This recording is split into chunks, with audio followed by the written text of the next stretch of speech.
Hey, hey, I have I'm gonna send you something, if somebody's asking for something in your district. Notice to the public, if you wish to address the council, please complete the public wishing to address the council form located on either end of the counter and give it to either the chairman or the council clerk prior to the beginning of the meeting.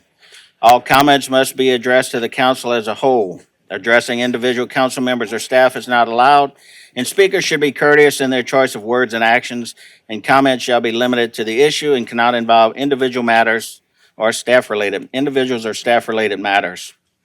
All cell phones and electronic devices used for communication should be silenced for the duration of the meeting. I'd like to call the meeting of the Terrebonne Parish Council of Wednesday, November 20th, 2024 to order. And if everyone would please rise for the invocation and pledge of allegiance.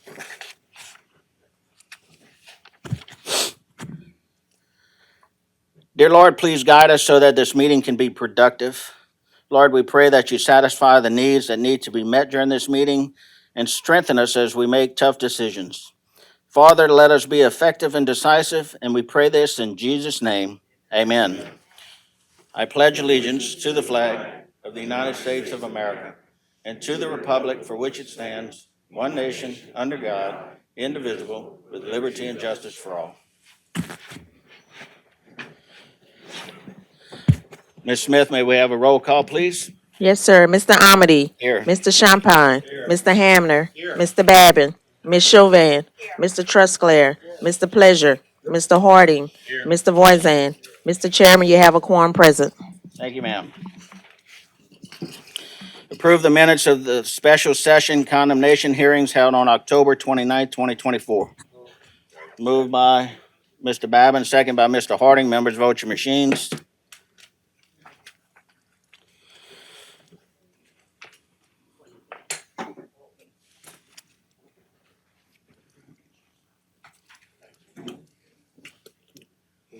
Has everyone voted? 9 yeas, 0 nays. Approve the minutes of the regular council session held on October 30th, 2024. Moved by Mr. Harding, second by Mr. Babin. Members, vote your machines. 9 yeas, 0 nays. Distribute the minutes of the regular council session held on November 4th, 2024 has been done. Approve the manual check listing of October 2024. Moved by Mr. Pledger, second by Mr. Harding. Members, vote your machines. 9 yeas, 0 nays. Motion is approved. Approve the accounts payable bill list for November 12th, 2024 and November 18th, 2024. Moved by Mr. Pledger, second Mr. Harding. Members, vote your machines.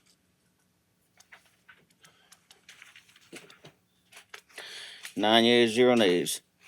Item 1, general business. No items were submitted. Number 2, public wishing to address the council. In accordance with Section 2-07E of the Terrebonne Parish Home Rule Charter, the public will be heard and can speak for 3 minutes on any matter related to parish government without discussion or questions and answers on non-agenda items. I do have a bunch of speaker cards that are going to go with one of the ordinance public hearings. We'll get to those for those that filled that out. We'll get to those when we do the public hearing on that matter. Item A is Mr. Dean Wilson of Atchafalaya Basin Keeper wishes to address the council regarding an opportunity to use sediment in the Atchafalaya Basin to rebuild land in Terrebonne Parish with project to be proposed to CPRA. Mr. Wilson, would you please state your name and address for the record, sir? Yeah, my name is Dean Wilson, 32675 Gracie Lane, Unit D, Plaquemine, Louisiana 70764. Thank you, sir. Thank you for having me today, and greetings from the Atchafalaya Basin. So I'm going to do a little presentation today. We have a plan to that could bring a lot of sun, unlimited amount of sun to the parish. I heard rumors that you need some sun, so I'm here because we have the sun. So I'm going to do a little presentation to explain about the problems we have with the Atchafalaya Basin. As you know, the Atchafalaya Basin protects all of us from flooding. We cannot safely survive in this parish anywhere in South Central Louisiana if we lose the spillway, the Morganza spillway. So I'm going to do a little presentation to explain what the situation is and what we're proposing. Go to the next slide. Press play, yeah. So this here explain a little bit, how the spillways work. You have a major flood down the Mississippi River. You got two spillways that protects from flooding. One is the Morganza Spillway. It goes through the Chafalaya Basin. The second one is the Bonacere Spillway that goes into the Gulf of Mexico through Lake Pontchartrain and Lake Bourne. I don't know, you remember, I think it was 2019, I think it was. It had to be opened twice, the Morganza Spillway. The algae blooms reach all the way to Florida. The state of Mississippi run the tourist industry along the Mississippi coast. The state of Mississippi sued the Corps of Engineers to use the Morganza Spillway instead of the Bonacere Spillway to protect the city of New Orleans. So in a little bit, we're gonna go to the Chafalaya Basin and what's happening. So when they build the levees in the Chafalaya Basin, they put them 80 miles apart because you need a flood capacity to move huge amounts of water, 140, 145 miles to the Gulf of Mexico. As you fill the basin with sand and silt, you loosen that flood capacity. And right now, the basin cannot handle the project flood any longer. Every year it's getting worse and worse and worse.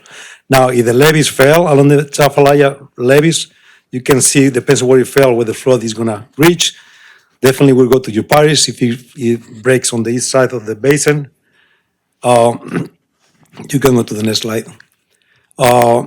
If it breaks on the west side, it will reach all the way to Lafayette.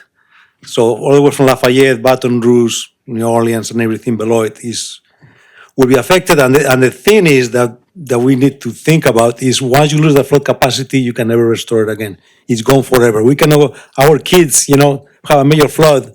We don't have a spillway anymore. They cannot go back in time and remove the dirt out there. So here, this map shows a little bit of the sedimentation and the accretion, how the deltas are spreading through the basin. The dark blue is the deep swamps, and you can see how little is left because everything is filling up. In the northern part, you can see the yellow, which is farmland. Go to the next one. There's one, yeah. And one of the reasons the basin is filling is because it's built to fill. And the way the water is being captured from the Chafalaya River into the lateral channels that bring the sand to the wetlands is at the end of the curve. So Dr. Aaron Van Herden put this graph together so you understand how sediment moves. So as you have a curve on the river, you can see the current is gonna go on the white side of the curve. So you wanna capture the sand, you're gonna make the cut at the end of the cut. And the Corps of Engineers, over time, what they did is they dam all the distributaries and realign them at the end of the curve. Matter of fact, what they did the realignment in 1991, the last one, on Grand River, the sand destroyed my fishing grounds. I used to be a commercial fisherman. Go to the next one, please. So you can see the way they capture the flow. There is a MOA with the power plant to divert 65% of the sediment load of the Mississippi, meaning the bed load of the Mississippi into the Chafalaya River. So the river is full, completely full of sand. Go to the next one. I'm gonna go fast because I don't wanna waste all your time, so keep going. Keep going. You can see here the realignment, keep going. The realignment of the bayous, you can see how they all realign at the end of the curve of the rivers that create that problem. Go to the next one. See all the, how the dam, the one below it used to be Grand River, that's the one they did in 1991. You see how they dam it and they realign it at the end of the curve. So go to the next one. And also another thing, that's what did that project. Yes, it used to be a lake. So you get an idea of the magnitude of sand we have in the Chafalaya Basin. There used to be 10-can lake. When they realigned Grand River, look what happened to the lake. Keep going. Next slide. That's the same lake. Keep going, keep going, keep going. So I'm gonna stop right here because I don't want to waste a lot of your time. But I'm gonna go to the master plan. You don't mind? I don't know who have the computer. So the plan that we put together, it was put together by Greg Girard. He's dead now. He wrote several books of the Chafalaya Basin. He was 81 years old when he died. And fishermen from the Chafalaya Basin.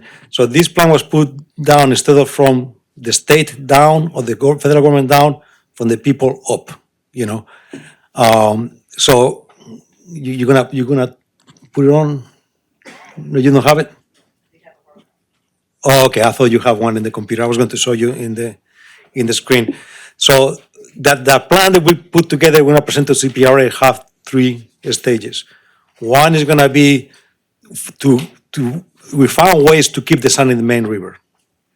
So we want to realign those bayous the way they used to be. We're going to put weirs to force the water, the current, to go back in the center of the river before it turns around, and put sediment traps before it goes into the lateral channels. So keep the sand dry by that's a crappie trap. You can see how much sediment. To keep the sand in the river. So we do that all along the Chafalaya River. Before it hits Morgan City, last year, the Port of Morgan City spent $44 million to dredge. They constantly had to dredge. What we're gonna do is start mining that sand and put a fixed pipeline that will go toward the southeast, east of Dulac. Along the pipeline, you can put lateral connections like this, where you can manage the sand and move it anywhere along the pipeline, anywhere you want through the parish. And I'm telling you, we have a limited amount of sand in Grand Lake. Mining Grand Lake, as you mine enough and the lake become wide enough, it becomes a sediment trap. At one point, most of the sand will stay before it passes Morgan City, meaning that you won't have to dredge that channel anymore for navigation, saving all that money. We also have sediments. We have problems with flooding. We got sediments on Lake Berek, Lake Palur, that's causing huge amounts of flooding on those communities. We're losing the floodplains, so we can mine that from there too. And the third component is going to be to make a leaky levee. I don't know if you're familiar with that. When they built the Chafalaya levees, they cut every single lake, bayou, river in half. Whatever was in the way, they cut it into. So the problem we have right now is when you have a major flood event, especially in the summer with tropical systems, you got 30 inches of rain on top of us. We are on the wrong side of the levee. The water cannot drain into the basin. So the basin is very, very low. You have a lot of flood capacity, big rivers, but so you have more flood capacity than we have outside the levee systems. So by reconnecting again with a combination of pumps, siphons when you build it there is free. You just have to make the suction, and it's going to keep moving the water across the levee until the water equalizes. And then also to make gates in some places to reconnect the Chafalaya Basin with the waterways they close at one time. It will increase the capacity to alleviate floods, but also will restore the fish migration, crabs, shrimp, shad, all that. So that's the three components of the project. And I hope you look at it. The right now is a draft. We're working with Dr. Albert Van Herden to complete it. You probably heard the name, Dr. Albert Van Herden. He is our scientist. And I would love for the parish, if you're interested, to work with us on designing the pipeline. So it will be the people of your parish that will design where the pipeline should go through and where, how things should be built. You can be part of proposing this. So it won't be coming just from one group. It will come from all the parishes affected.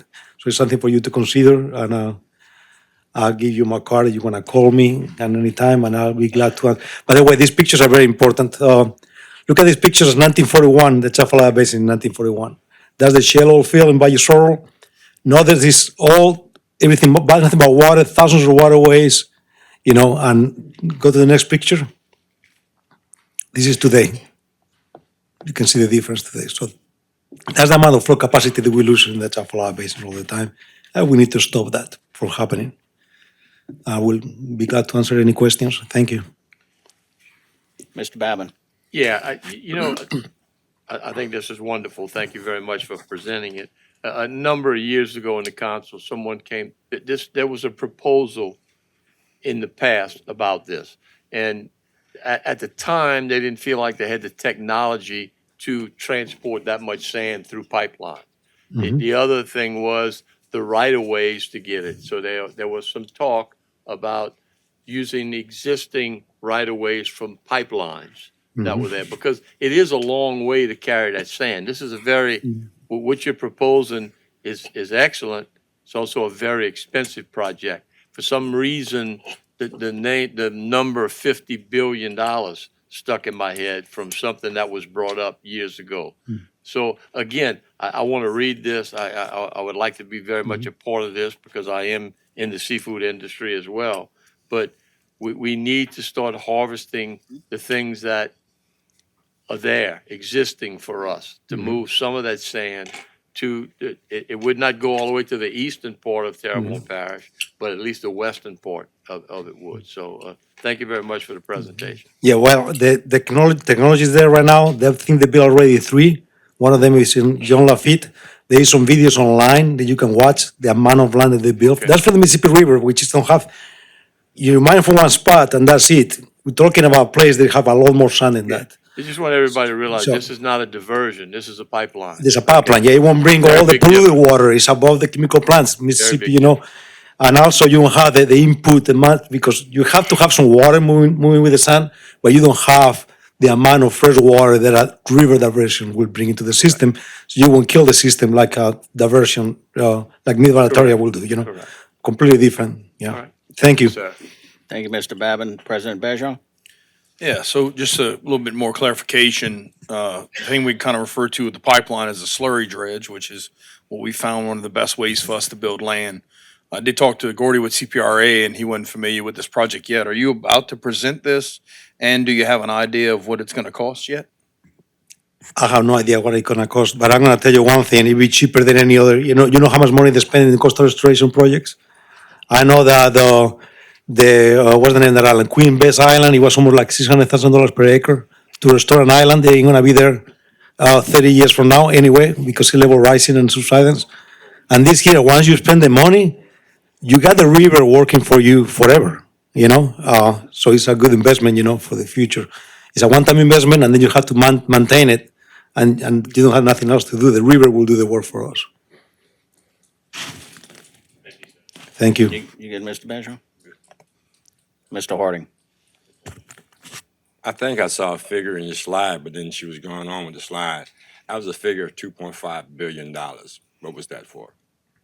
Oh, I don't know. I didn't. Oh, that was it. Was I think you went over the 2.5 billion cubic meters of sediment Okay. between 1932 and the year 2000. That's figures from the state. That's how much accretion happening within the levee systems, and that don't count what's going to the delta because the delta is still growing, you know, pretty quick. Don't count in what they dredge in the Atchafalaya River to maintain the Port of Morgan City open. That's just what got stuck above Morgan City. That's 2.5 billion cubic meters of sediment. Well, I apologize. I thought it was dollar amount. No, I don't have dollar amounts. I'm with the parish president. Generally, what happens here, when someone comes here to present a project, we have to consider the people that's there and what's gonna cost. I can imagine it's gonna have federal dollars, state dollars, and local dollars. And my biggest concern is the local dollars. So if you don't know how much it costs, you really don't know how long this process would actually take. Can you give us some kind of ballpark figure? Yes, okay. So the plan is right now, CPRA is putting together the master plan. They're putting it together. It's going to be a 4-year project to put a master plan. They're going to include that in the Louisiana, master plan for the coast. It's going to be included on that. So our intention is to present that to CPRA for the consideration. And then if it gets approved, that will be up to CPRA how to come up with the funding, which they have. I know you already know that I don't know how you call it, where something passed in last election where they're gonna get money from for all revenues. I mean, they have a influx of money, constant influx of money. And this plan here, I mean, most of what they do in the Atchafalaya Basin, I mean, in the coastal Louisiana is like Band-Aids. This here will protect the spillway forever and will give you a limited amount of sun. So if they have the money to do projects, they only have 30-year expectancy, I think they can come up with the money to do that. But it won't be the parish paying for it. It will be the federal government and the state. That's my hope. Yeah, well, I thank you very much for your presentations. It was a very unique presentation, and oftentimes we can't control what Mother Nature do. So when Yeah. Mother Nature comes in with a hurricane and floods, we really can't control the water. Yeah. So, My goal for the parish is like, if you like the idea, you want to contribute to present that to the CPRA, that all the parishes that will be affected put the name behind the proposal, that you support the proposal. That's the only thing I'm asking. I'm not asking you for money or anything like that. yeah, one last comment, not really for you, it's just like the watershed program. The watershed program is actually providing funding for those parishes that are above us. And what has actually happened when it gets to Terrebonne Parish, we actually have to sustain all the water for everyone else. So I know this is helping us in reference to flooding. My concern would be actually, what would be the cost to the people of Terrebonne Parish? So thank you. Yeah, thank you very much. Thank you, Mr. Horton. Mr. Babin? Yeah, just one thing I want to clear up. When I mentioned $50 billion, that was part of the Bobby Jendo's administration through CPRA. It was the project for the coast of Louisiana. It was $50 billion over 50 years that they were going to spend on the coast of Louisiana. Yeah. So I just wanted to clear that up. Not this project, thank 50 you. billion. All right. And they're already proposing one. I talked with the Mr. Wade. He is in charge of the Port of Morgan City. They already proposed one to do the same thing, but below Morgan City. But I met with him and I met with the company that proposed that, is GIS Engineering, and they much rather do it this way, to get it above Morgan City, not below Morgan City, because you kill so many birds in one shot. You can increase flow capacity for the Chafala Basin and bring the sun to you guys. So, Yeah. All right, that's all we have for the questions. Mr. Wilson, I appreciate you coming and presenting this. It's something that we're always looking to improve. So, I mean, hopefully they can get this done. I like the approach going above. My wife is a state rep that covers Morgan City, so I'm very familiar with all the issues that they have over there, especially with the sediment. Like you said, they built their own dredge so they can constantly dredge to try and save some dollars on that. But we hope to see you again in the future with news of the project moving forward. yep, thank you very Thanks for much. coming. Thank you. Have a good night. All right. We need to go out of regular order. So I have a motion to go out of regular order by Mr. Pledger, seconded by Mr. Harding. Members, vote your machines. We're going to be going to committee reports. 9 yeas, 0 nays. So our next item up is committee reports. Item A, Policy, Procedure, and Legal Committee. Mr. Hamner, if you can turn on your light, sir. Thank you.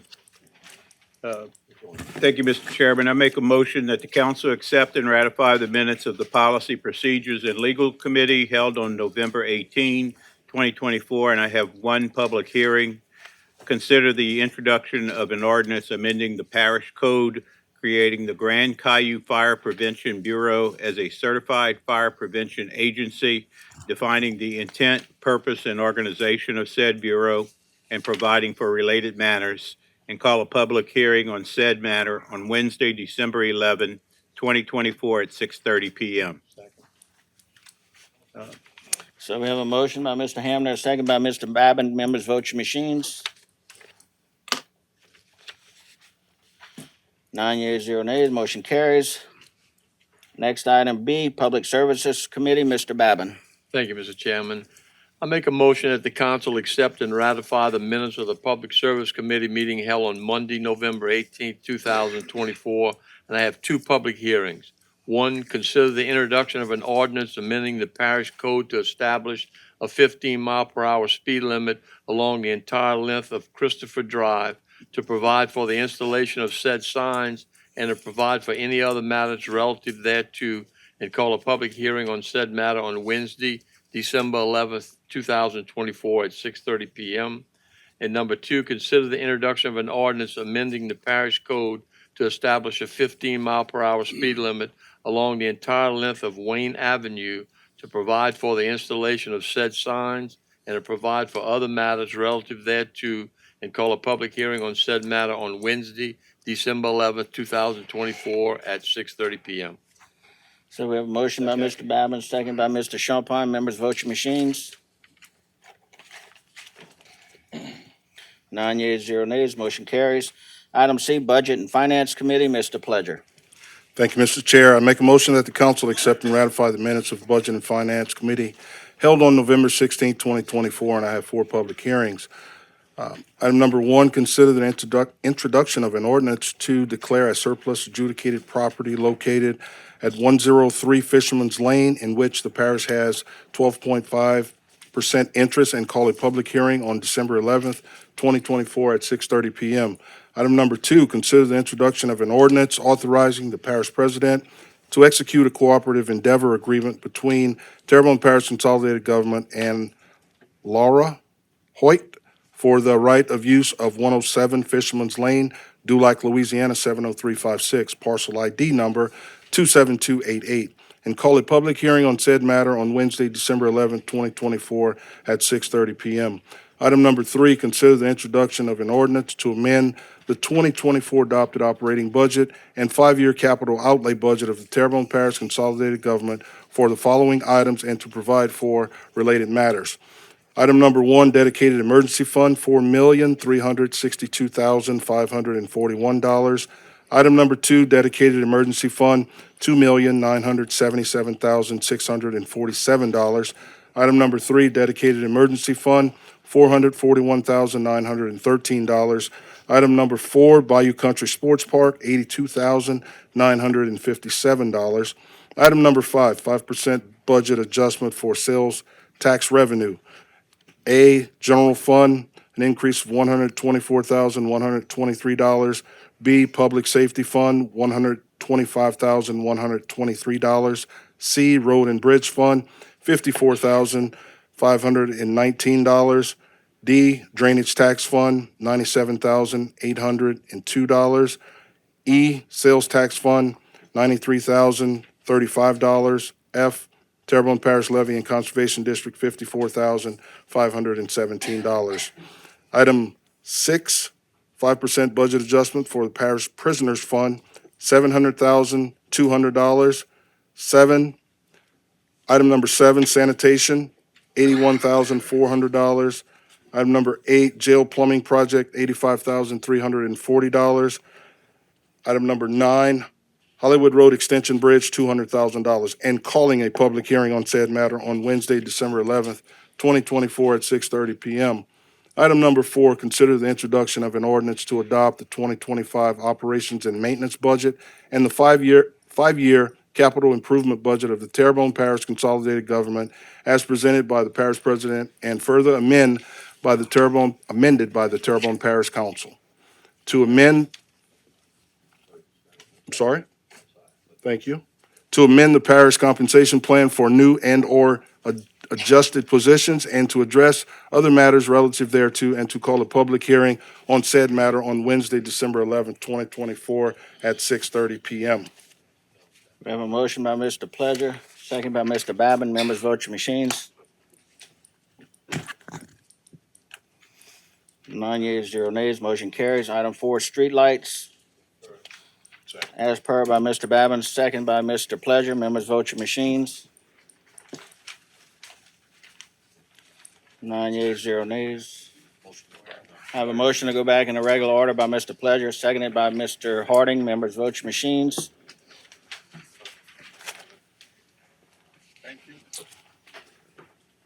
Nine yeas, 0 nays. We're going into 6:30 public hearings, but before I do that, I just want to recognize our former colleague and former councilman, Mr. Darren Guidry, who's sitting in the back. What happened to all your bling? You still got it on back there? Yeah, okay. You braved the waters to come back in this room, and we're happy to have you here today, Darren. I didn't see Mr. Wayne. Where's Mr. Wayne? Behind the podium. Oh. Also former councilman, Mr. Wayne Thibodeau. I'm gonna have to say, some of us are height or vertical challenged, I guess, and maybe that's the case, or maybe it's just that the parish president has a big head and I can't see around it. So welcome, Mr. Thibodeau, also to the meeting. Okay, folks, public hearings. Item A, an ordinance authorizing the parish president to execute a lease agreement with Grace Lutheran Church for Head Start classroom space. First call for public, second call for public, third and final call for public. We have a motion to close by Mr. Harding, second by Mr. Pleasure. Members, vote your machines. 8 yeas, 0 nays. We have a motion to adopt by Mr. Harding, second by Mr. Pleasure. Members, vote your machines.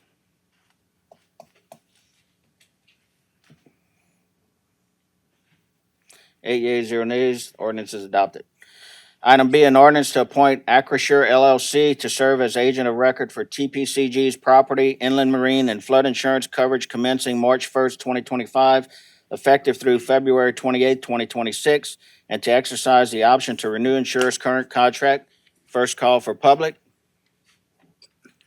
Second call for public. Third and final call for public. Motion to close, Mr. Babin, second, Ms. Chauvin. Members, vote your machines. 9 yeas, 0 nays. Motion to adopt, Mr. Babin, second, Ms. Chauvin. Members, vote your machines. 9 yeas, 0 nays. Ordinance is adopted. Item C, an ordinance to appoint Acrisure LLC insurer to serve as agent of record for TPCG's casualty insurance coverage commencing April 1st, 2025, effective through March 31st, 2026, and to exercise the option to renew insurer's contract, authorizing a change to the agreement which will facilitate a more efficient method to renew for the second option term. First call for public. Second call for public. Third and final call for public. We have a motion to close by Ms. Chauvin, second, Mr. Babin. Members, vote your machines. 9 yeas, 0 nays. Motion to adopt, Ms. Chauvin, second, Mr. Babin. Members, vote your machines.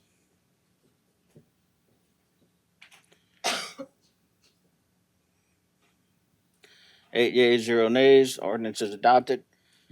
Item D is an ordinance to appoint the Lede Corporation, DBA Lede Insurance Insurer, to serve as agent of record for TPCG's comprehensive fireman's insurance coverage and baller and machinery coverage commencing on those dates described herein, to exercise the option to renew insurer's contract, to eliminate the requirement under ordinance number 9524 to sign a new contract in order to exercise the option terms under this agreement. First call for public. Second call for public.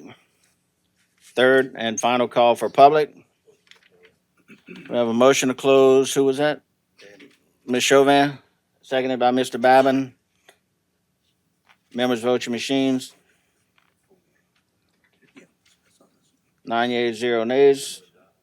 We have a motion to adopt, Mr. Babin, second, Ms. Chauvin. Members, vote your machines. 9 yeas, 0 nays. The ordinance is adopted. Item E, an ordinance to amend section 18-87 under chapter 18 of the Terrebonne Parish Code of Ordinances to designate the intersection of Ellendale Drive and Ardorn Drive in Houma, Louisiana, a four-way stop intersection, and to authorize the placement of appropriate signs. First call for public. Second call for public. You coming to speak on that, ma'am? Yes. Please state your name and address for the record. Roxanne Thibodeau, 304 Maidwood Drive, Allendale subdivision. My question is why? You got two dead-end streets. You coming up Allendale Boulevard. You hit Ardorn. You can only go left. You stop to look. I live in the subdivision. That's what everybody does. So there's no reason to put a four-way stop. You got two dead-end streets. You come up Ellendale Boulevard, you go straight, it's a dead end. You come through Ardorn, it's a dead end. So dead end, dead end. You can only go left or right. That's it. I'll try to take that. Some of the people that live there were complaining about people. You're right, it is a dead end, but they're not stopping because there is no stop sign. So you'll do a rolling stop or. Then you only need two. One on Allendale Boulevard and one on Ardorn, because the other two are dead ends.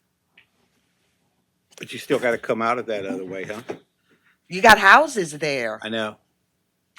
so you only need two. Uh, You don't need a four-way stop.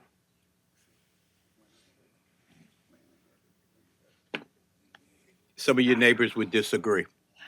I'm Okay, sure the they ones that live would. right there. The I'm ones that sure- live right there. I'm sure I they know would. where you live, and I know the houses right Mhm. there. But the people that live there with kids were asking for the four-way stop Mhm. because people weren't stopping. I do, but I mean. I know you do. I know I do, but, and I know Mr. Page in the back, does, but, not everybody's stopping because there is no stop sign. Yeah, So you're right. If people stopped, it wouldn't need it, but, especially on the dead end side, but since it's there, but I don't see a point in four of them. I mean, because there's there a nothing there. reason not to have yeah, but You'd only need two, one on Ardorn, coming from Ardorn to Ellendale Boulevard, and one from Ellendale Boulevard that's a going to point well Ardorn. taken, but that's, Would save the parish a little bit of money. okay. Mr. Pulaski? Yeah, I just wanted to point out those other two streets are stub out streets. And I know that neighborhood and know Yeah. that odds are there's never gonna be, stub out to what, but in all of the subdivisions where we have those stub out streets, even the stub outs that we have along Dunn Street to the intracoastal and even on the other side, those stub outs, we always have a stop sign at the end of those stub outs. Does that make sense, Roxanne? Where you at? Being a sub-out street, they always put the stop sign. Understand, I didn't realize that. Thank you, Mr. Hamner, Mr. Pulaski, and I can say at my intersection on my street, we have the same situation, and there is a stop sign on an empty lot, basically. It's gravel. So third and final call for public comment.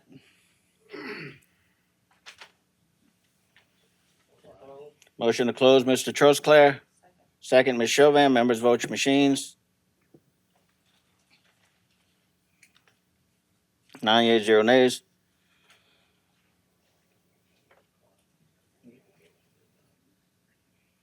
Motion to adopt. Motion to adopt, Mr. Hamner. Second, Ms. Chauvin. Members vote your machines. Mr. Harding, you had something you wanted to add? Yeah, Mr. Pulaski, how you doing? Generally, when I've actually done this and had some things done through planning and zoning, usually you do a survey, see what's happening, see what's a recommendation, and that is how it gets back up to here, to us. So basically, what happens is it goes through the planning and zoning, and once it goes planning and zoning make their recommendations. And once it gets there, we make a decision on that. So that's how the process starts. Thank you. Thank you, Mr. Harding. Item F, an ordinance to amend the 2024 adopted operating budget and 5-year capital outlay budget of the Terrebonne Parish Consolidated Government for the following items and to provide for related matters. 1, 5% budget adjustment for criminal court fund, 0. 2, 5% budget adjustment for road district number 1, $79,034. Item 3, 5% budget adjustment for road lighting district number 2, $23,715. Number 4, 5% budget adjustment for road lighting district number 3, $5,041. Number 5, 5% budget adjustment for road lighting district 4, credit $19,664. Number 6, 5% budget adjustment for road district number 5, $20,619. Number 7, 5% budget adjustment for road lighting district number 6, $31,144. Number 8, 5% budget adjustment for road lighting district number 7, $37,549. Number 9, 5% budget adjustment for road lighting district number 8, $7,780. Number 10, 5% budget adjustment for road lighting district number 9, $12,409. Number 11, 5% budget adjustment for road lighting district number 10, $1,967. Number 12, 5% budget adjustment for juvenile detention, $76,691. Number 13, criminal justice complex generator, $1,026,756. Number 14, Company Canal Miter Gate, $500,000. First call for public. Second call for public. Mr. Thibodeau. Yes, sir. Please state your Dwayne name, address. Thibodeau, Yes. 2603 West Main in Gray. Item number 2, is that road district or road lighting district? I was thinking it was road lighting district. Mr. Tammy, do you? It's road lighting. Okay. Thank you. Yeah, it's Road District 6, right? Yeah, that's what I thought as well. Thank you, Mr. Thibodeau. Mississippi Road Lighting District number 5. Okay. All right. We have a motion to close by Mr. Trosclair, second by Mr. Pledger. Members vote your machines. 9 yeas, 0 nays. Motion to adopt, Mr. Pledger, second, Mr. Trosclair. Members vote your machines. 9 yeas, 0 nays. The ordinance is adopted. Item G, an ordinance to appoint Anthony J. Alford Insurance Corporation insurer to serve as agent of record for employee life, disability, and other benefits for the year 2025, and to exercise the option to renew insurer's contract, authorizing a change to the agreement which will facilitate more efficient method to renew for the second option term. First call for public. Second call for public. Third and final call for public. Motion to close, Mr. Babin, second, Ms. Chauvin. Members vote your machines. 9 yeas, 0 nays. Motion to adopt, Mr. Babin, second, Ms. Chauvin. Members vote your machines.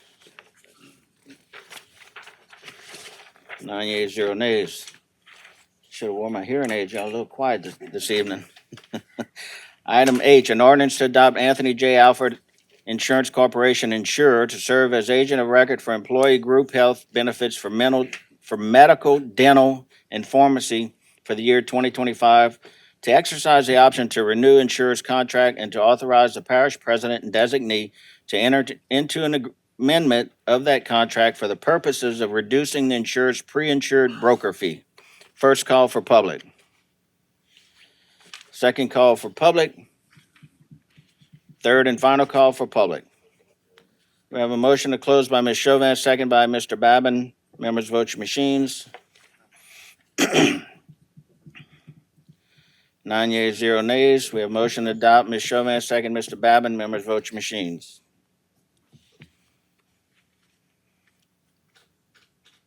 9 yeas, 0 nays. The ordinance is adopted. Item I, the proposed 2025 parish budget and 5-year capital outlay budget. I have a motion to close public hearings by Mr. Babin. Second, Mr. Pledger. Members vote your machines. 9 yeas, 0 nays.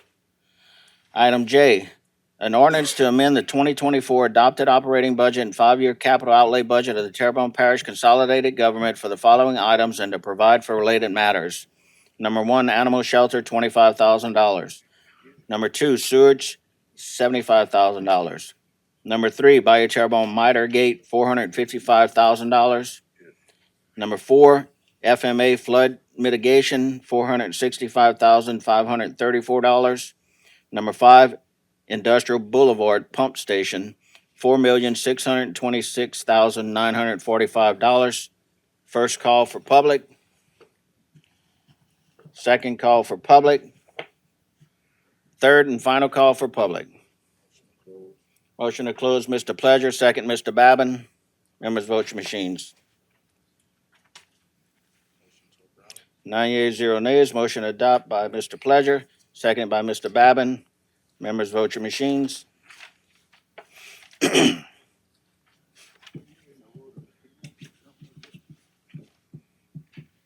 everyone voted? 9 yeas, 0 nays. Ordinance is adopted. Item K, an ordinance to authorize the parish president to execute a cooperative endeavor agreement on behalf of Terrebonne Parish Consolidated Government between TPCG and Terrebonne Foundation for Academic Excellence in Public Education to lease space in the TPCG-owned building at 7910 Main Street, Houma, Louisiana, 70360.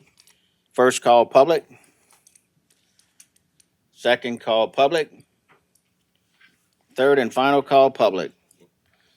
We have a motion to close by Ms. Chauvin, seconded by Mr. Harding. Members vote your machines. 9 yeas, 0 nays. Motion to adopt, Ms. Chauvin, seconded by Mr. Harding. Members vote your machines. Mr. Pledger. Thanks, Mr. Chair. I just have a question. Make sure I understood that right. We're gonna, instead of charges for that, we're gonna, in lieu of services, they're gonna help us out by cleaning or doing something like that, I guess? Mr. Bergeron? Yeah, I wanted to clarify, I did clarify with legal on this, that whenever there are some entities that perform services for us, a good example would be the Wetlands Discovery Center and the building, they run that building with the service that TFE's provided in the past. They've had no rent to this point, so we're just continuing with that same agreement they had before. Ms. Neal? Thank you, sir. Yes, Mr. Pledger, the in-kind services in exchange with Terrebonne Parish have to do with Head Start program. And also they run the Dolly Parton Library to send out books throughout the parish. Those are the two main things that they're going to do in lieu of the rent that they pay. Thank you, everyone. Vote is 9-0. The ordinance passes. Item L, an ordinance to amend the zoning map of the parish of Terrebonne so as to rezone from open land to C2 General Commercial, 1923 St. Louis Canal Road, Terrebonne Parish, Louisiana. Walton Jefferson and Jeanette Daisy applicant. First call public. Second call public. Third and final call public. Who was that? Motion to close, Mr. Champagne, second, Mr. Harding. Members, vote your machines.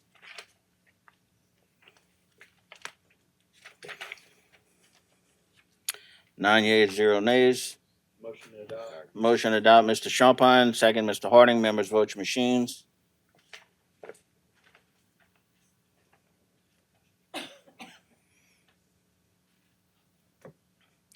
Nine yeas, 0 nays. Ordinance is adopted.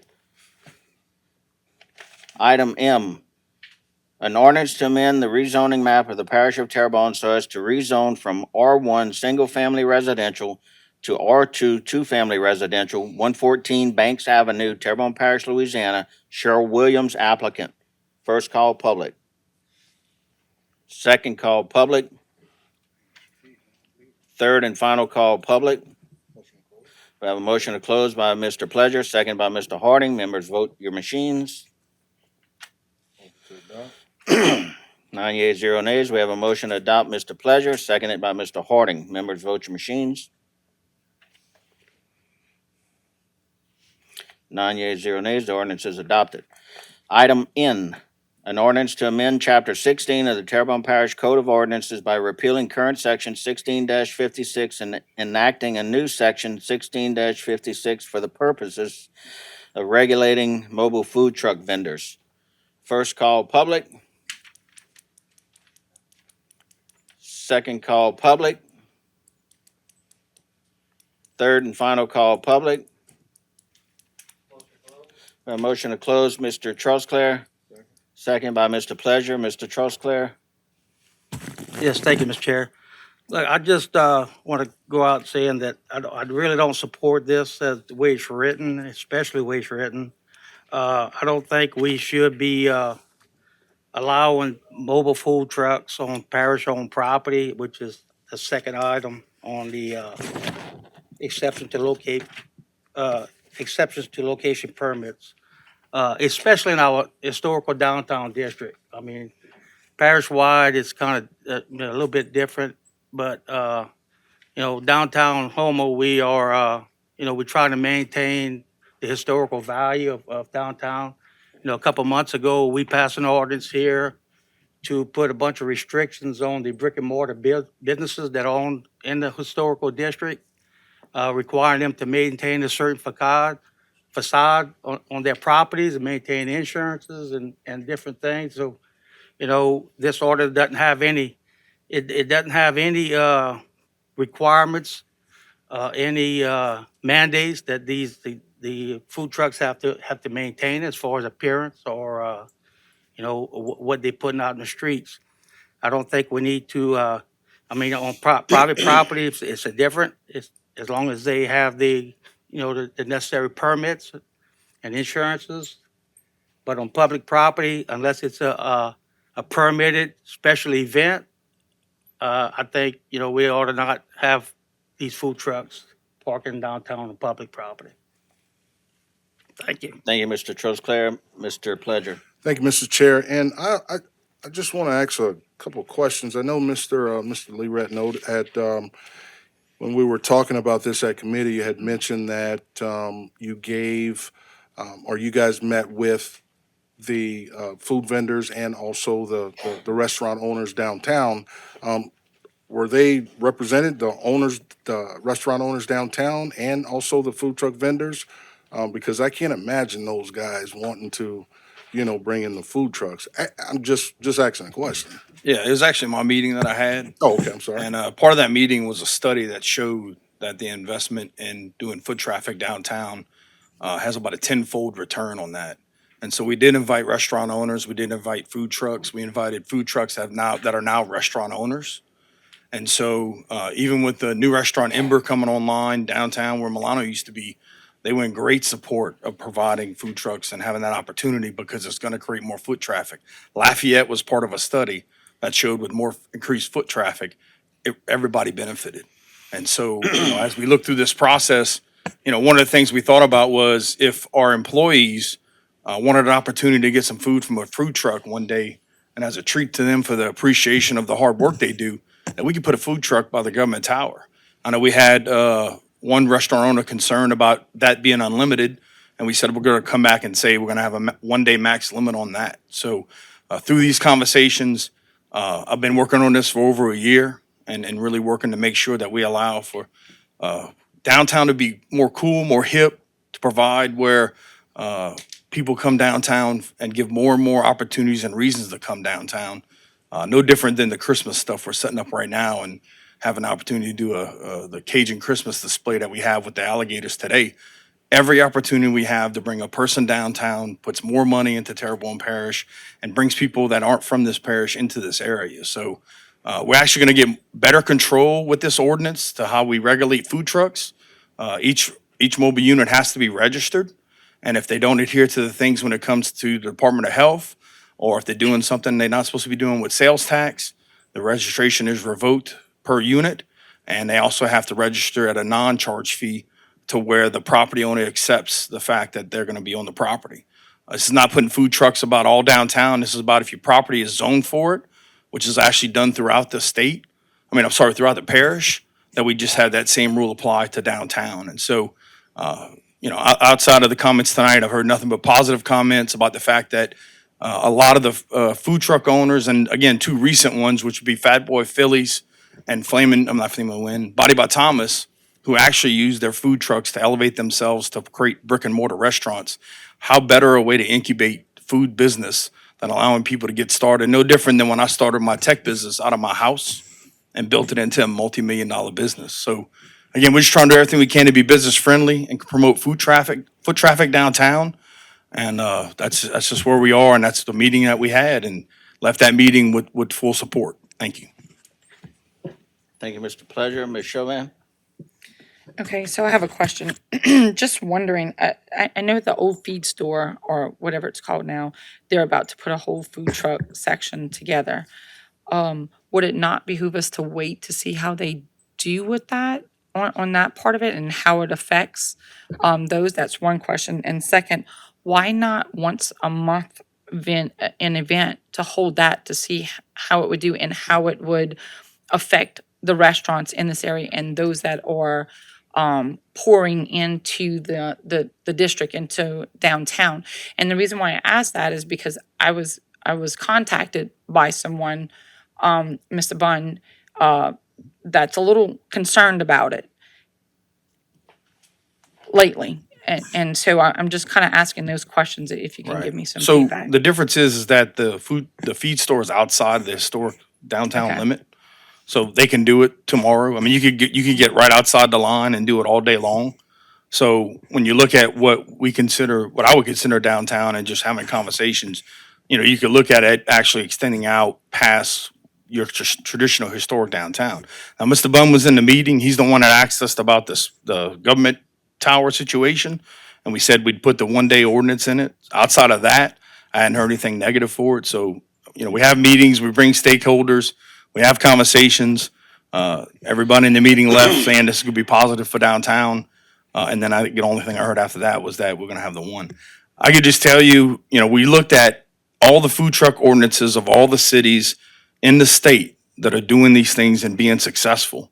And so, if you want to talk about something as big as a city as Austin, to Baton Rouge, to Gonzales, to all the other cities, again, we're looking at, is it a scarcity mindset, or do we want to look at having more foot traffic and bringing more business downtown, like the successful cities that we see are implementing these things now?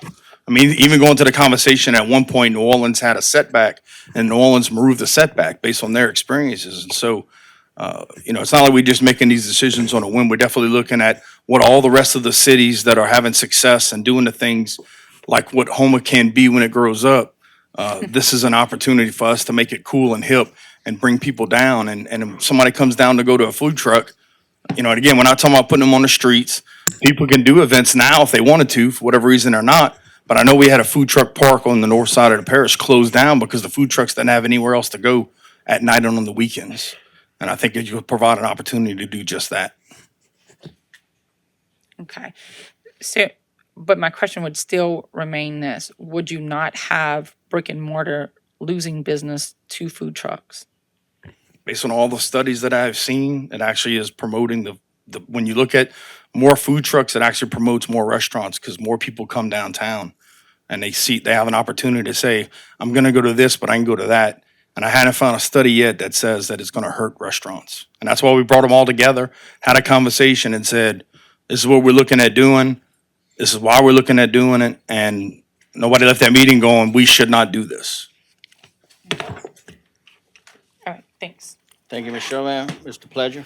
Thanks. Mr. Barzon, you made kind of sparked something there when you made the comment about in the north side of the parish where the sheriff department is and our public works is. We did have a food truck court there, I guess you would call it. Tons of business around there.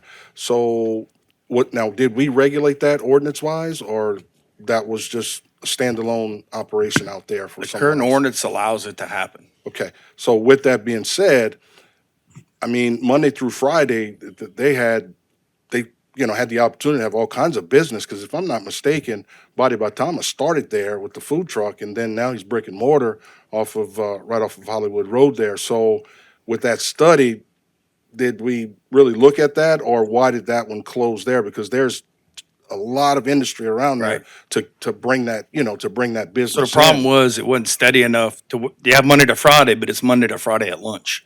And the fact that how far they were set back in the neighborhood, people just kind of forgot about it. So, again, having those conversations, figuring out what's working, what's not working. I firmly believe if we'd have had this in place, that place would probably still be in business because those food trucks would be able to move back and forth.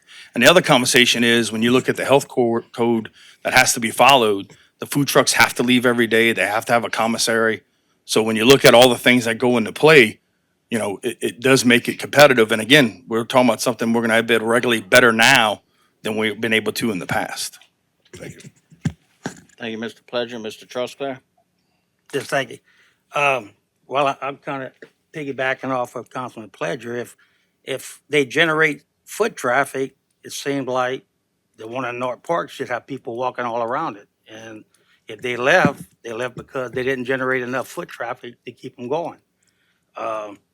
I But just. there's nowhere to walk in that area. Like we're talking about downtown being more walkable and the ability to come and somebody come for a food truck and visit a retail establishment and do business, right? So again, show me a study that shows it doesn't work, that it doesn't benefit all these restaurants and all the businesses and creates more foot traffic and the return on investment. But everybody I've had a conversation with, they thinks this is one of the coolest things that we can do that's missing something to revive downtown and bring downtown to where it should be, which again is back to the food traffic and foot traffic, and every dollar we invest being a tenfold return on investment. Show me a better way to build downtown up and get Terrebonne Parish back on track than this solution right here. Well, I personally didn't see the studies, so I just have to take your word on that. But I'm looking at what you just pointed out the fact was the one in North Park didn't survive, and because there wasn't enough foot traffic. Thank you. Thank you, Mr. Trustclair. Mr. Champagne? Yeah, just one clarification. The feed store is in the restoration district. It goes to No. Morgan Street, There's two districts. which, There's a federal district and a Homa district, and as of right now, that feed store is outside of the Homa district. restoration district. Oh, not that I district. thought, okay. Yeah, different, third district. Mr. Pulaski? Thank you, Mr. Chairman. Yes, it is in the Homa Restoration District, but not in the Historic District. So the current prohibition is just the boundaries of the Historic District.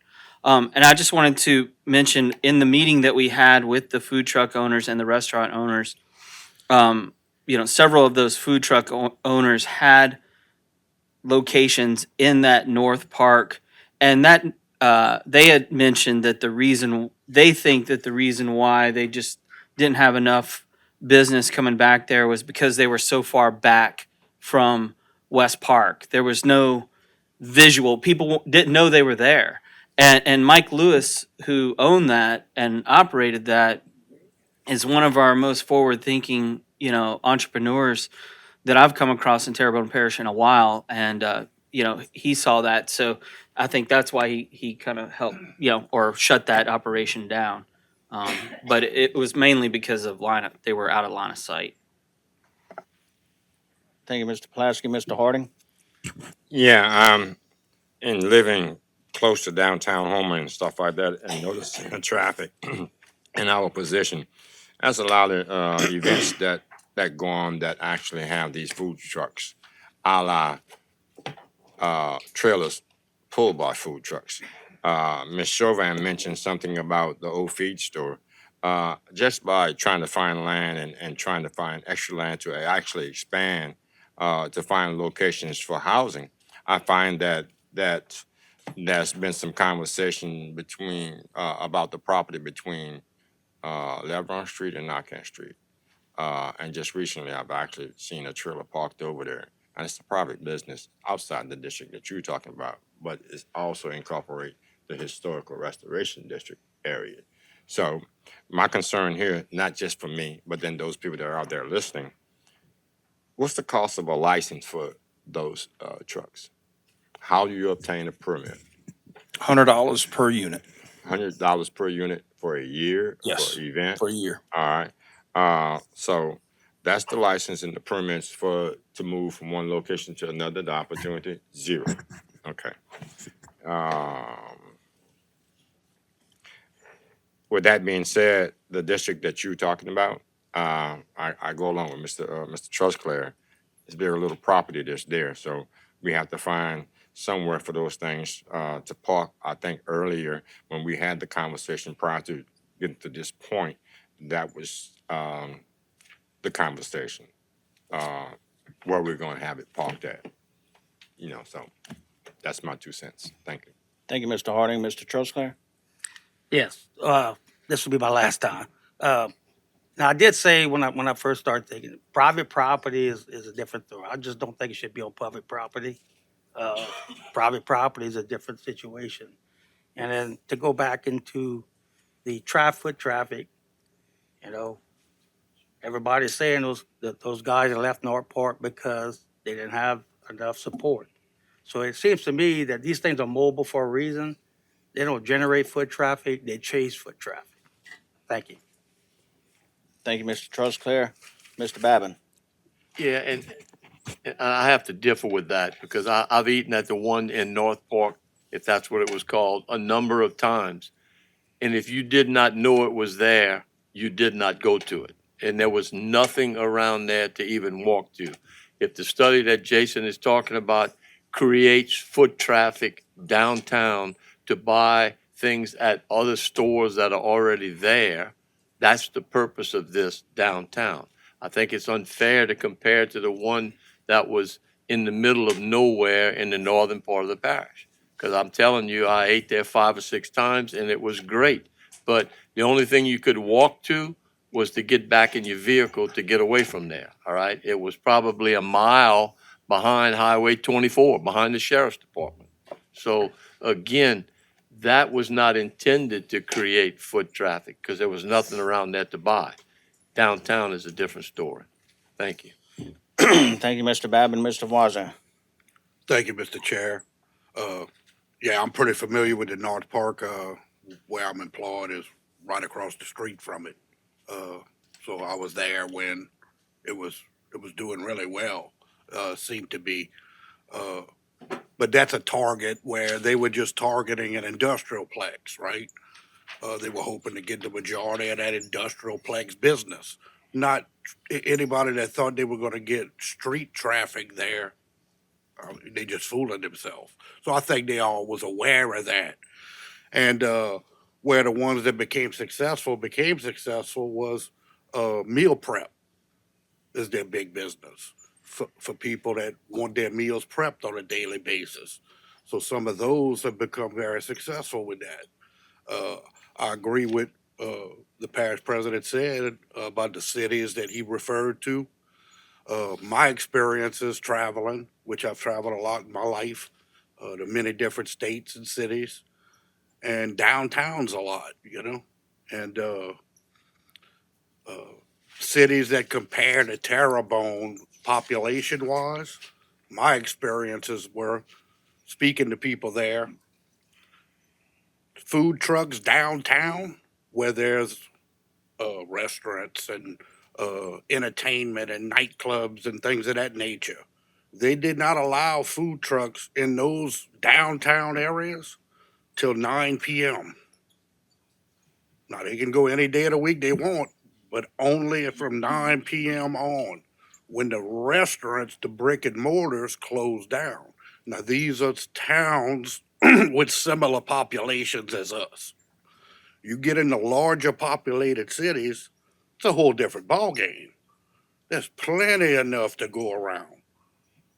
And that's my take on it. Thank you. Thank you, Mr. Voisin.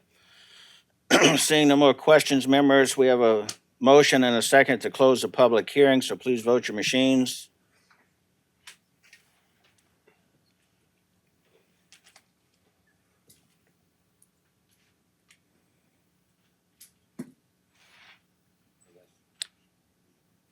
Six yeas, 2 nays, public hearing is closed.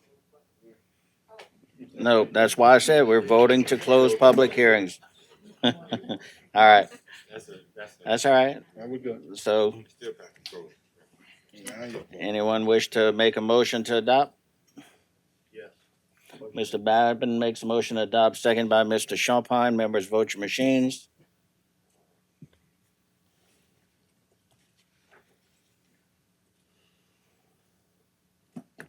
Has everybody voted?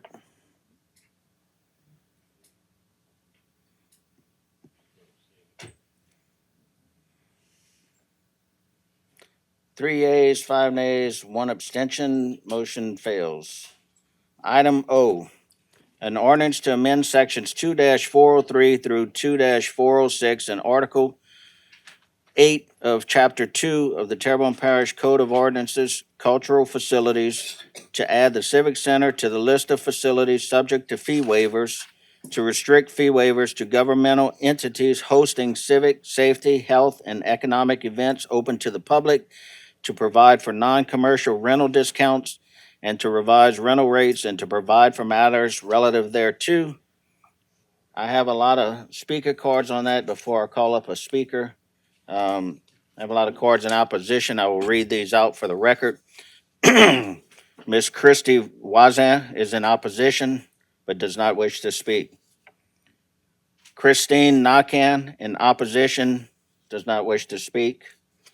Mr. Mike LaRussa in opposition, wishes not to speak. Ms. Karen Rhodes in opposition, non-speaking. Ms. Carla Yelverton, wishing not to speak, in opposition. Shay Bourgeois, I hope that's right. Opposition, does not wish to speak. Leslie Tidwell in opposition, does not wish to speak. Alina Hebert, opposition, does not wish to speak. Jared Toops in opposition, does not wish to speak. John Poisson in opposition, does not wish to speak. Chris Smart, in opposition, does not wish to speak. Tammy Malbrew, in opposition, does not wish to speak. Heather Piku, in opposition, does not wish to speak. And Ms. Dawn Pierron, if you could please come up to the microphone, give your name and address for the record. We'll be speaking on behalf of all the crews. Hi, I'm Dawn Perron. My address is 132 Evelyn Avenue, Houma, Louisiana, 70363. On Wednesday, November the 13th, representatives from each Carnival Club met with administration officials. Several council members also attended. We discussed the proposed ordinance aimed at increasing specific fees at the Barry Bonblanc Civic Center. The Carnival Clubs collectively expressed serious concerns regarding the current version of this ordinance being presented for consideration tonight. We had very constructive dialogue.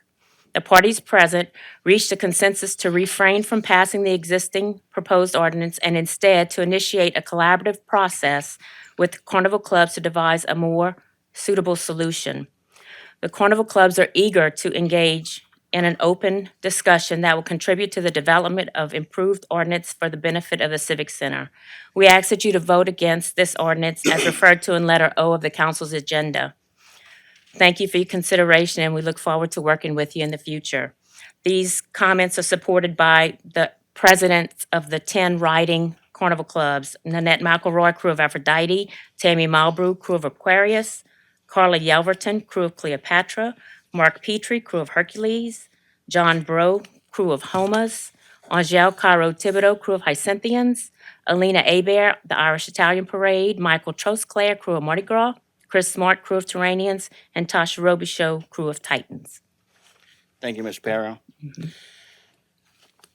Nobody has any questions. I'll open first call for public. Any other public comment? Second call for public. Third and final call for public. I have a motion to close by Mr. Trosclair, second by Ms. Chauvin. Members, vote your machines. 9 yeas, 0 nays. We have a motion to vote by Mr. Trosclair, seconded by Mr. Pledger. Members, vote your machines.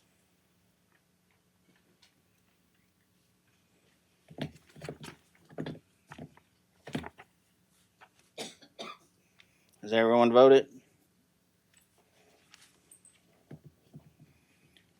0 yeas, 9 yeas. The motion fails.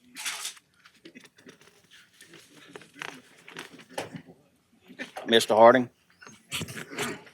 That was a lady that came up in reference to how we actually put the four-way stop sign up. And to the rest of the people that are out there in the public, I think they, somewhat of an effective method that they were actually, the approach that they actually had with the emails. I wish all of y'all that send me the emails, raise your hand. But it's kind of effective, but it's an opportunity for the people of the public to come to before the podium for us to actually hear their voice. So I think the people's voice has been heard. Thank you. Thank you, Mr. Harding.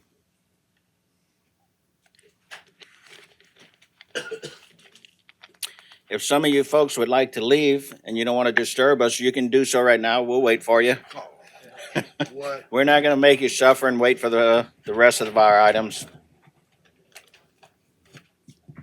I want to thank everybody for coming out tonight.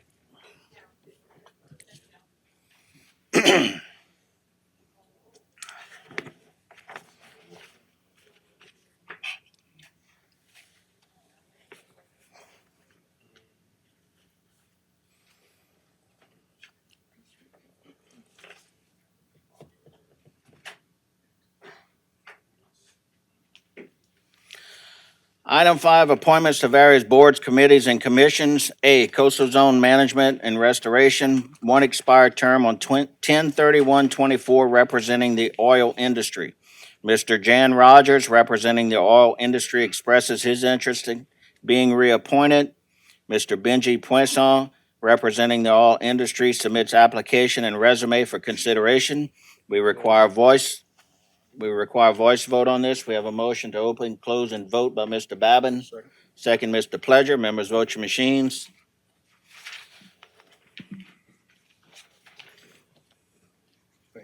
9 yeas, 0 nays. Miss Alicia, can we have a voice vote? Mr. Voisin,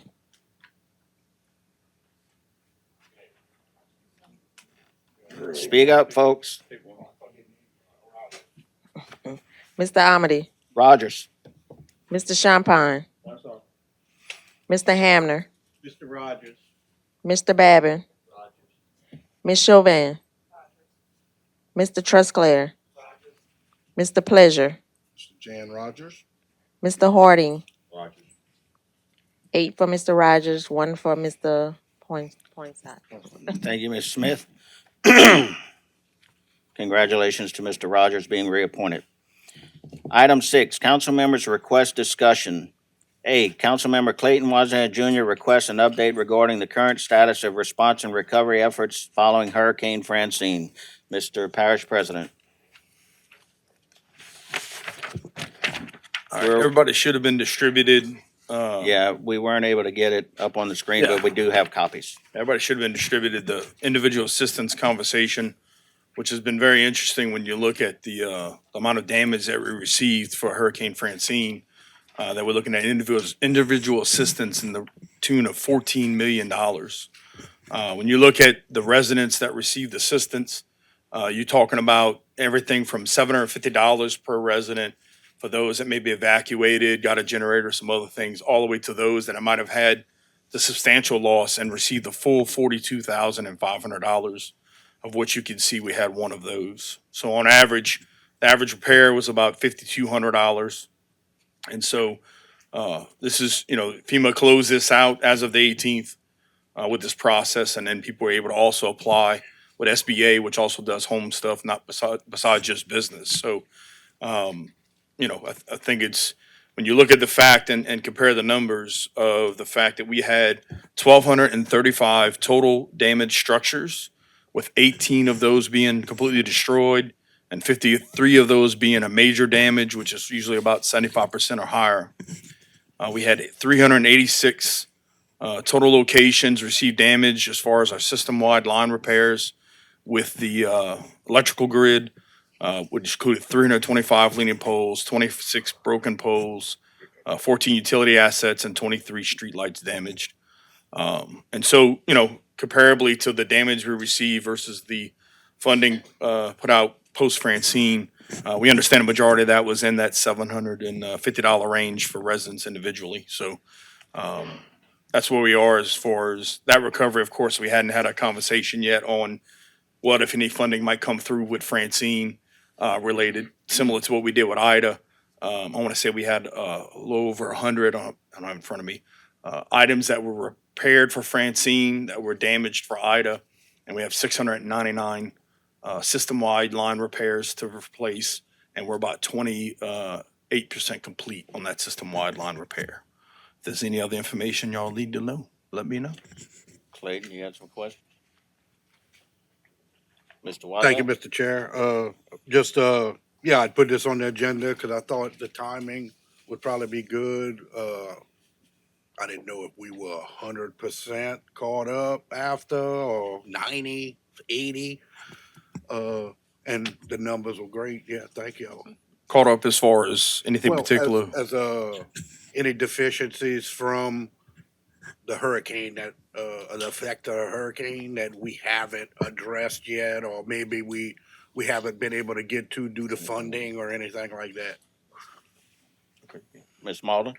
Yes, sir. So as far as doing a complete damage assessment and stuff, that has been completed.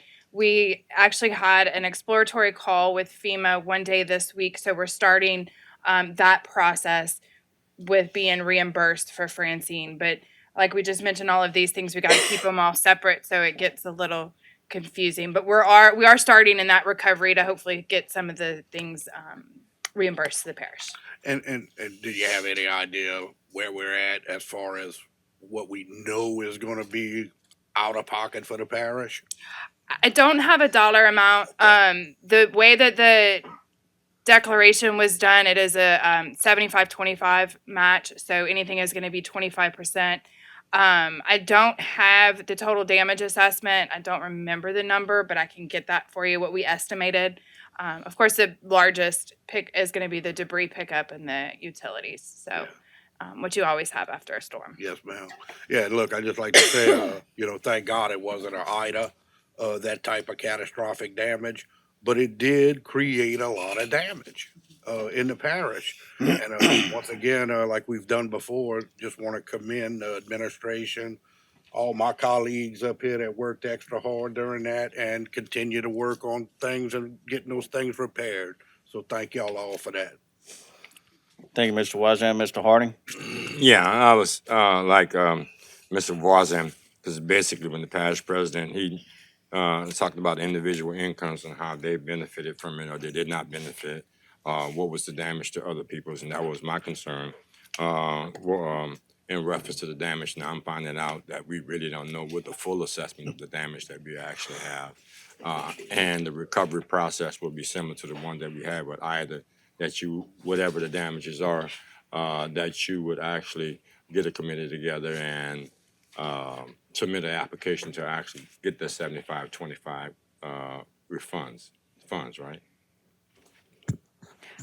I don't know that I understand the question about a committee. The way that the FEMA works is it is any disaster, immediate emergency protective measures immediately before and after the storm, as well as any recovery. And there are certain categories as far as debris pickup, utility repairs, permanent damages. So it all has to be based on a damage assessment. It all has to be determined to be substantially damaged. And we are only talking about parish facilities, not individual assistance. That was declared by FEMA, and those were the numbers that parish president gave that FEMA had recently closed. Yeah, and that was my concern, is how much we were damaged, and then we don't have the full assessment as of yet. I just don't know the number right offhand. Okay, We've done it. We've completed the damage assessment. I just don't have the number right offhand. okay, thank you. Thank you, Mr. Harding. Mr. Pledger? Thank you, Mr. Chair. And just for to make sure that I understand, Mr. Badgeron, the report that you shared with us, that's basically a snapshot of what FEMA, all they did during the storm, whatever. But Ms. Malden, she did answer kind of what I was wondering, have our assessments been done? So that we're is good. the individual assessment, so IA, for the residents of Terrebonne Parish. And what we work on our end is the public assistance. We got to go through the insurance process and I get it. all of that all over again. Lord. Thanks. Mr. Leroy? Thank you. I just want to talk about in terms of outstanding work, we do have some targets in our drainage arteries and our bodies that we still need to pick up. 200 that we've identified and submitted to NRCS, and we got a meeting with them at the end of the month to move forward with those. So we cleared out a lot of them after the storm, but there's still a lot to be picked up, and it's important that we don't lose sight of that. So. I want to ask you, Mr. Lerat, do we see anything you think or can forecast and say that we might have some challenges with FEMA in regards to, reimbursing us for stuff that, that we might submit to them? No, sir. All right. Easy enough. Thanks. Mr. Harding? Yeah, and part of that report that parish president mentioned, did he mention the shelter and stuff like that?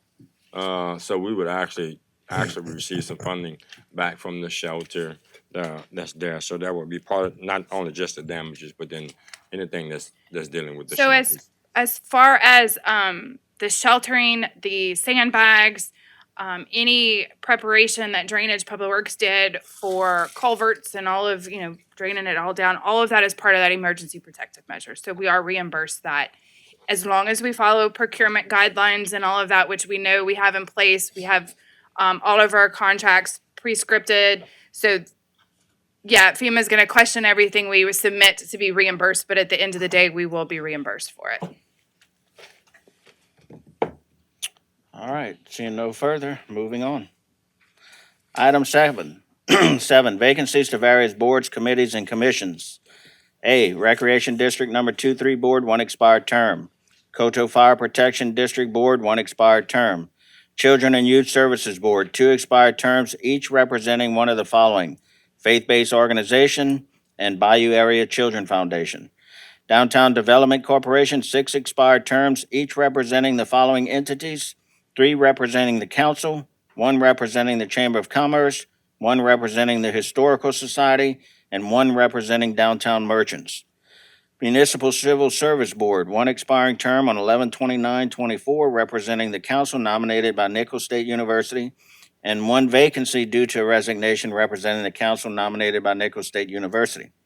Terrebonne Parish Tree Board, 1 expired term and 1 vacancy due to resignation. Veterans Memorial District Board, 1 vacancy due to resignation representing the parish president south of the Intercoastal. Board of Adjustments, 1 expired term. Planning Commission, 2 expiring terms on 11/30/24. Port Commission, 2 expiring terms on 12/31/24, 1 representing each of the following: SCIA and Chamber of Commerce. 911 Communications District, 3 expiring terms on 12/31/24. Announcements, Mr. Parish President.